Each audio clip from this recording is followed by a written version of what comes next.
कसं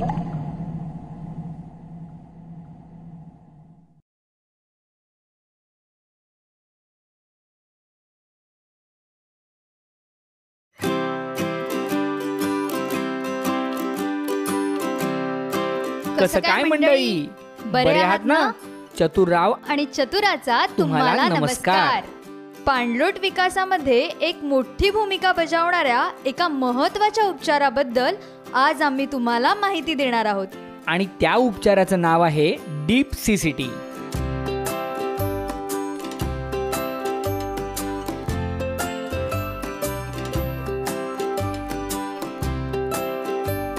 deep CCT म्हणजे नक्की काय? तर सोप्या भाषेत सांगायचं झालं तर मशीनच्या किंवा मनुष्यबळाच्या सहाय्याने कंटूर रेषेवर खणलेले 1 मीटर खोलीचे चर. हे चर म्हणजे साधेसुधे खणलेले खड्डे समजू नका. या डीप सीसीटी नावाच्या चरांमुळे डोंगरावरून वाहत येणारं पाणी आणि गाळ मोठ्या प्रमाणात अडवलं जातं. परिणामी जमिनीची धूप तर कमी होतेच, पण भूगर्भातील पाण्याची पातळी सुद्धा प्रचंड प्रमाणात वाढते. मित्रांनो, मगाशी सांगितल्याप्रमाणे डीप सीसीटी हे कंटूर रेषेवरच खणतात. आणि तुम्हाला माहीतच आहे की कंटूर रेषा म्हणजे ती रेषा जी जमिनीवरच्या सर्व समान पातळीवर असणाऱ्या बिंदूंना जोडते. ह्या कंटूर रेषा हायड्रोमार्कर नावाच्या उपकरणाने अगदी सहज आखता येतात. आणि त्या कशा आखायच्या त्यावर आम्ही एक स्वतंत्र फिल्म सुद्धा बनवली आहे, ती नक्की पाहून घ्या. त्या फिल्ममध्ये आम्ही कंटूर रेषेबद्दल सविस्तर माहिती दिलेली आहे. ती फिल्म पाहून तुम्ही हायड्रोमार्करच्या सहाय्याने कुठल्याही भूभागावर कंटूर रेषा काढण्यात तज्ज्ञ व्हाल. पण मित्रांनो, तुम्हाला हे माहीत आहे का की कंटूर रेषेवरच हे डीप सीसीटी का खणतात? कारण कंटूर रेषेवर म्हणजे समान पातळीवर हे चर खणल्यामुळे ते वाहत्या पाण्याला आणि गाळाला सर्वोत्तम पद्धतीनं अडवतात. जर का हे चर कंटूर रेषेवर नाही खणले तर ते समपातळीत खणले जात नाहीत आणि खोदताना ते एका बाजूने कलंडल्यासारखे होतात आणि त्यात जमणारं पाणी एका बाजूने पाटासारखं वाहून जातं आणि जमिनीची मोठ्या प्रमाणावर धूप होते. आता डीप सीसीटी खणण्यासाठीची अचूक जागा कशी निवडतात ते पाहूया. डोंगराच्या पायथ्याशी जिथे तीव्र उतार संपतो आणि साधारण 0 ते 8% उतार असलेला भूभाग सुरू होतो, अशा ठिकाणी तुम्ही डीप सीसीटी बनवू शकता. पण अजूनही काही ठिकाणं आहेत जिथे तुम्ही डीप सीसीटी बनवू शकता. कुठे? समजा डोंगर माथ्यावर पठार आहे आणि हे पठार संपता क्षणी तीव्र उतार सुरू होत आहे, तर आकृतीत दाखवल्याप्रमाणे पठाराच्या शेवटी तुम्ही डीप सीसीटी खणू शकता. शिवाय हा तीव्र उतार मध्येच संपला आणि आकृतीत दाखवल्याप्रमाणे थोडासा भूभाग आपल्याला असा मिळाला की ज्याचा उतार 0 ते 8% आहे, तर अशा भूभागाच्या सुरुवातीला सुद्धा तुम्ही डीप सीसीटी खणू शकता. तर मित्रांनो, सांगितलेल्या ठिकाणी आपण डीप सीसीटी बांधले तर ते वेगाने येणाऱ्या पाण्याला आणि मातीला तिथल्या तिथे अडवतात आणि जल आणि मृदसंधारणाची उत्तम कामगिरी करतात. आता तुमच्या मनात प्रश्न निर्माण झाला असेल की वाहत्या पाण्याला आणि गाळाला अडवायला डोंगर उतारावर सीसीटी म्हणजेच कंटिन्युअस कॉन्टूर ट्रेंचेस बनवले जातात. असं असताना पायथ्याशी डीप सीसीटीची काय गरज आहे? तर मित्रांनो, होतं असं की हे सीसीटी पाणी आणि गाळाने पूर्ण भरल्यानंतर जे अतिरिक्त पाणी आणि गाळ खाली पायथ्याशी वाहत येतं ते खूप मोठ्या प्रमाणात अडवण्यासाठी पायथ्याशी डीप सीसीटी बांधले जातात.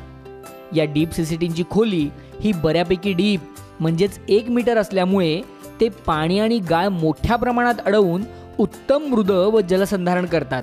त्यामुळे गावात खालच्या बाजूला जे पाणलोट उपचार आहेत त्यात वाहत जाणाऱ्या गाळाच्या प्रमाणात घट होते व त्यांची पाणी साठवण क्षमता टिकून राहते. चला आता पाहूया हे डीप सीसीटी कशा पद्धतीने बनवता येतात. पायरी 1.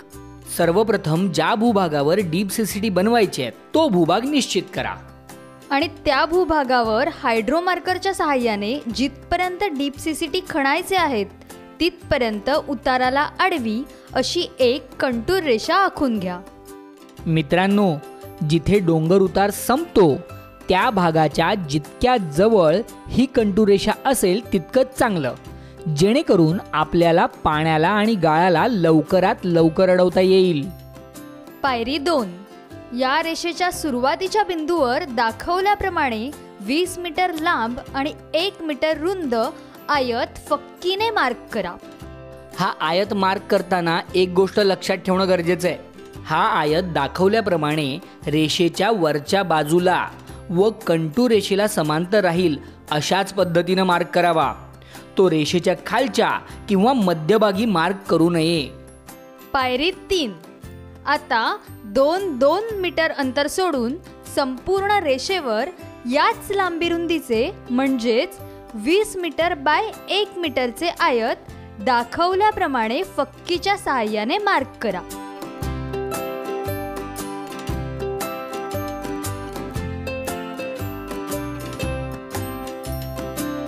पायरी 4. आता सर्वात पहिला आयत 1 मीटर म्हणजेच 100 सेंटीमीटर खोल खणून घ्या. 1 मीटर नंतर सुद्धा जर मऊ माती असेल तर 1.5 मीटरपर्यंत खोल खणायला हरकत नाही. आणि हो, हे डीप CCT खणताना मध्येच कुठे जर 1 मीटरच्या आधीच खडक लागला तर तिथेच खणणं थांबवावं. तेवढं खोलही पुरेसं आहे. खडक फोडून 1 मीटर खोली गाठण्याचा प्रयत्न अजिबात करू नये. मित्रांनो, जर हा आयत खणायला तुम्ही मनुष्यबळाऐवजी मशीनचा वापर करणार असाल तर पोकलेन 210 नावाची मशीन वापरलीत तर उत्तम रिझल्ट मिळू शकतील. कारण या मशीनची बकेट मोठी असते आणि तिची ताकद जास्त असते. त्यामुळे खणण्याचं काम झपाट्यानं होतं. खणताना जी माती निघेल त्या मातीची साधारण 1 मीटर उंचीची ताल या चरापासून खालच्या बाजूला 30 सेंटीमीटर अंतरावर दाखवल्याप्रमाणे तयार करा. ही ताल तयार केल्यामुळे पाणी आणि गाळ अडवायला अधिकची मदत होते. कोणत्याही परिस्थितीत ही माती चराच्या वरच्या बाजूला टाकू नका, अन्यथा वाहत येणाऱ्या पाण्यामुळे ती परत चरामध्ये जमेल. शिवाय या तालीची लांबी चराच्या लांबी एवढीच असणं आवश्यक आहे. पायरी 5. आता आपल्याला या तालीला दगडांचे असे 2 कान बनवायचे आहेत. कशाला? जेव्हा पाऊस होतो हे डीप CCT पाण्याने पूर्ण भरतात आणि अतिरिक्त पाणी हे असं बाजूने खाली वाहून जातं. अशावेळी या तालीची माती वाहून जाऊन जमिनीची धूप होऊ शकते. हे टाळण्यासाठी तालीच्या दोन्ही बाजूला हे असं दाखवल्याप्रमाणे दगडांचं पिचिंग करून घ्या. पायरी 6. आता अगदी हुबेहूब प्रक्रियेचा अवलंब करत सर्व आयत खणा. खणून निघालेल्या मातीच्या ताली बनवा आणि त्या तालींच्या दोन्ही बाजूंना दगडांचं पिचिंग करा. आणि अशा पद्धतीनं आपली डीप CCTची रांग तयार झाली.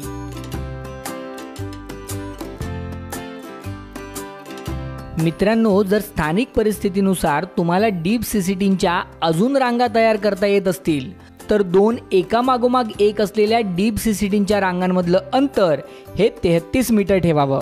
पण अशा परिस्थितीत दुसऱ्या डीप CCTच्या रांगेवर चरांची आखणी करताना एक महत्त्वाची गोष्ट लक्षात ठेवा. या रेषेवर पहिला डीप CCT 20 मीटरच्या निम्मा म्हणजेच 10 मीटर लांबीचा ठेवा आणि मग पुढचे डीप CCT 2-2 मीटर अंतर सोडून पहिल्या रांगेप्रमाणे 20 मीटर लांबीचे आणि 1 मीटर रुंदीचेच आखून घ्या.